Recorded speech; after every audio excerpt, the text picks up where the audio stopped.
بسم اللہ الرحمن الرحیم۔ رمضان المبارک کے آخری عشرے کی 25ویں طاق رات ہے۔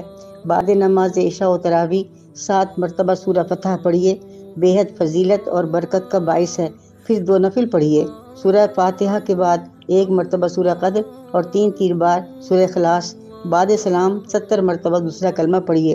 سورہ دخان کی تلاوت کیجیے، کثرت سے ذکر و اذکار کیجیے، رب کریم کی بارگاہ میں دست سوال دراز کیجیے، دعائیں ضرور قبول ہوں گی انشاءاللہ۔ کثرت سے اللہ کریم کی یاد کیجیے۔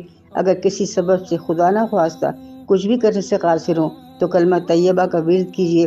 حضور اکرم صلی اللہ علیہ وسلم نے فرمایا، جو شخص اس حال میں مرے کہ سچے دل سے لا الہ الا اللہ محمد رسول اللہ پڑھ رہا ہے، ضرور جنت میں داخل ہوگا۔ یہ حدیث نسائی، طبرانی اور ابن ماجہ سے منقول ہے۔